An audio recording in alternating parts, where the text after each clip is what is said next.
Oke, kawan-kawan semuanya. Assalamualaikum warahmatullahi wabarakatuh. Seperti biasa ya, gue balik lagi di channel YouTube ini. Untuk kesempatan kali ini, gue masih ingin terus melanjutkan pembahasan terkait dengan dugaan ijazah aspal dari Mukidi Sontoloyo ya. Yang semakin lama memang proses penegakan hukumnya ini semakin menggelikan kalau kita lihat dari sudut pandang orang waras gitu ya. Karena kita membaca berita terbaru ini ya. Berita terbarunya memang sebenarnya sudah dari kemarin ya. Cuman gue ingin mengulang kembali supaya ingin menjelaskan terkait dengan proses penegakan hukum di negara kita ini semakin ngawur menggelikan gitu ya. Di Polda Metro itu ya, itu ternyata laporannya Mukidi itu sudah dinaikkan statusnya dalam tahap penyidikan. Jadi nanti artinya Bang Rismon dan kawan-kawan itu kemungkinan besar itu bisa dikenakan pasal-pasal yang sudah dilaporkan oleh Mukidi. Bisa jadi pasal pencemaran bla bla bla atau pasal fitnah karena sudah menuduh ijazahnya Mukidi aspal. Sedangkan yang dijadikan objek permasalahan utama itu ternyata tidak diselesaikan secara proses penegakan hukumnya. Apa itu?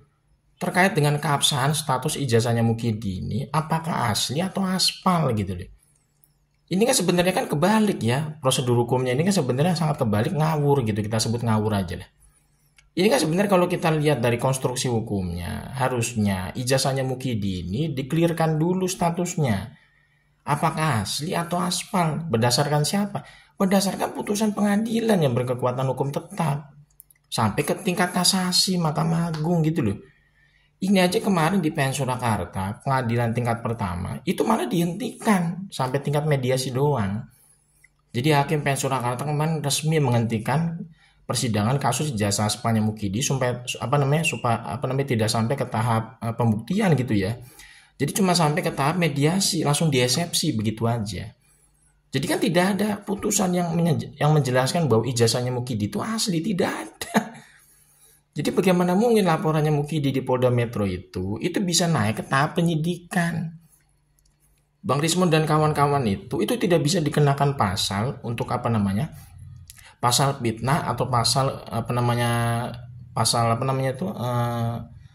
pencemaran bla bla bla terhadap Mukidi karena sudah menuduh ijazahnya Mukidi aspal. Itu tidak bisa. Ya, tidak bisa. Apalagi misalkan dikenakan pasal penghasutan, pasal ujaran gitu bla bla bla gitu ya, itu tidak bisa, itu lain lagi konteksnya, ngawur lagi gitu loh. Yang istilahnya dijadikan objek ini kan adalah kasus sengketa hukumnya adalah ijazahnya Mukidi ini asli atau aspal. Kok larinya malah ke penghasutan, larinya kok malah ke ujaran bla bla bla, itu kan aneh gitu loh. Sampai gue nggak habis pikir ini kok proses penegak hukum di negara kita kayak begini gitu ya. Jadi tidak runut, tidak komprehensif gitu loh. Ini ijazahnya Mukidi aja belum jelas statusnya apakah asli atau aspal. Kok tiba-tiba laporannya Mukidi itu bisa naik ke penyidikan gitu loh. Menggunakan pasal fitnah, menggunakan pasal pencemaran, bla bla bla gitu loh. Ini sebenarnya udah tragedi dalam negara kita yang katanya negara hukum. Tapi hukum itu tidak berjalan sebagaimana mestinya gitu loh. Prosesnya itu nggak dari hulu ke hilir. Jadi proses penegakan hukum di negara kita ini kuantum, lompat-lompat gitu loh. Ijazah aspalnya Mukidi ini belum jelas statusnya asli atau aspal berdasarkan putusan pengadilan yang berkekuatan hukum tetap. Tetapi Bang Rismon dan kawan-kawan itu sudah dikenakan pasal fitnah atau pencemaran karena menuduh ijazahnya Mukidi aspal. Ini kan sebenarnya udah lompatan hukum yang nggak waras gitu ya. Jadi proses penegakan hukum kita ini terlalu melompat-lompat kemana-mana gitu loh. Ini kan nggak clear sama sekali menurut gue. Ini proses penegakan hukumnya sangat ironis, menggelikan juga sih gitu ya. Kalau kita sebagai rakyat biasa kan juga sedikit-sedikit belajar tentang literasi hukum. Gue juga sendiri banyak baca-baca terkait jurnal penelitian ya, hukum pidana. Itu sebenarnya tuh proses penegakan hukum di Polda Metro itu sangat ngawur. Sangat ngawur sekali gitu loh. Mukidi itu harusnya diselesaikan dulu gugatannya secara perdata di PN Surakarta maupun PN Sleman gitu loh. Sampai ke tingkat kasasi, Mahkamah Agung. Jadi nanti clear tuh putusan dari pengadilan yang inkrah itu bisa dijadikan bahan untuk meneruskan atau tidak laporannya Mukidi di Polda Metro. Ini aja sebenarnya dari pengadilan tingkat pertama di PN Surakarta sama PN Sleman itu aja nggak jelas hasilnya.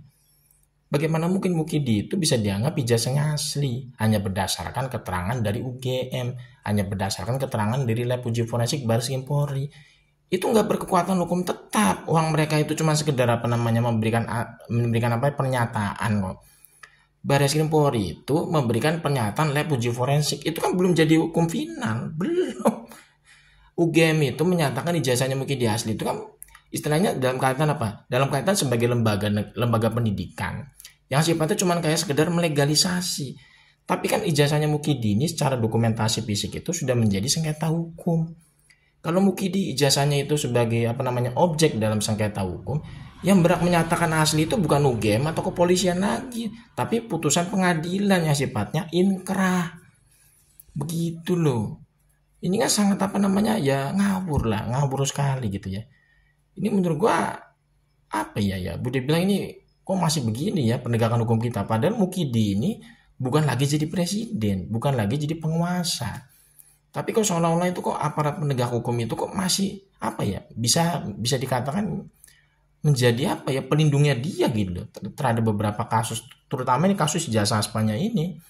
Seolah-olah aparat penegak hukum kita itu kok kayak melindungi Mukidi gitu loh. Yang harusnya ijazahnya dulu dikelirkan apakah ini asli atau aspal, biarin aja sampai P2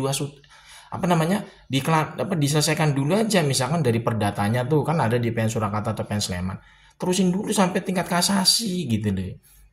Atau laporannya Baris Krim Polri, laporannya si TPUA ya yang di Baris Krim Polri itu diselesaikan dulu sampai tahap P21 atau pengadilan, biar nanti pengadilannya memutuskan apakah ijazahnya Mukidi itu statusnya asli atau aspal berdasarkan vonis hakim. Jadi clear gitu loh. Ini kan agak aneh, ya kan, ijazahnya Mukidi itu dinyatakan asli hanya berdasarkan dari pihak UGM atau lab uji forensik Baris Krim Polri. Kemudian laporannya Mukidi itu bisa diproses di Polda Metro.